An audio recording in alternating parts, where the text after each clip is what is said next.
வணக்கம். அனைத்து உறவுகளுக்கும் எனது இனிய மாலை வணக்கத்தை தெரிவித்துக் கொள்கிறேன். ஒரு சிறு சோதிட குறிப்பை உங்களோடு பகிர்ந்து கொள்ள வருகிறேன். சோதிடத்தினுடைய தந்தை பராசர முனிவர் பகவானை வணங்கி,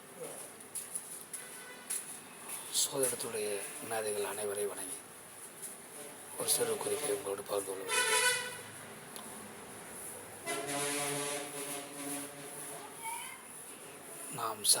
நாம் வாழ்க்கையில் முன்னேற்றம் அடைவோமா, வாழ்க்கையில் மேன்மை அடைவோமா, தொழிலில் வெற்றி பெறுவோமா, தொழில் மூலம் வருமானத்தை ஈட்டுவோமா என்பதை பார்ப்பதற்கு சாதகத்தில் ஒரு அமைப்பு இருக்கிறது.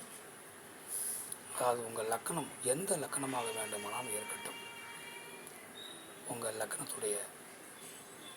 லக்கணத்திற்கு 10ஆம் வீட்டில், அதாவது லக்கணத்தை தொட்டு 10ஆம் வீட்டில் பாவியில் இருப்பது சிறப்பு.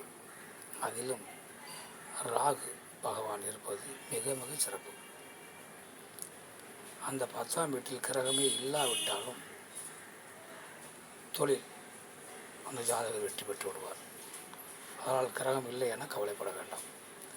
அந்த 10ஆம் வீட்டினுடைய அதிபதி லக்கணத்திற்கு கேந்திரத்தில், அதாவது லக்கணத்தில் 4ஆம் வீட்டில், 7ஆம் வீட்டில், 10ஆம் வீட்டில், அல்லது லக்கணத்தில் திரிகோணத்தில் 1ஆம் வீட்டில், 5ஆம் வீட்டில், 9ஆம் வீட்டில் இருந்தாலும், அல்லது லக்னாதிபதியோடு சேர்ந்திருந்தாலும், பாக்கியாதிபதியோடு சேர்ந்திருந்தாலும், பூர்வ புண்ணியாதிபதியோடு சேர்ந்திருந்தாலும், அதாவது ஆட்சி பெற்ற கிரகத்தோடு சேர்ந்திருந்தாலும், உச்சம் பெற்ற கிரகத்தோடு சேர்ந்திருந்தாலும் அந்த 10ஆம் வீடு பலம் பெற்றுவிடும். அந்த ஜாதகர் தொழிலில் வெற்றியடைந்து வருவார். அதனால் 10ஆம் வீட்டில் கிரகம் இல்லை என்று கவலைப்பட வேண்டாம்.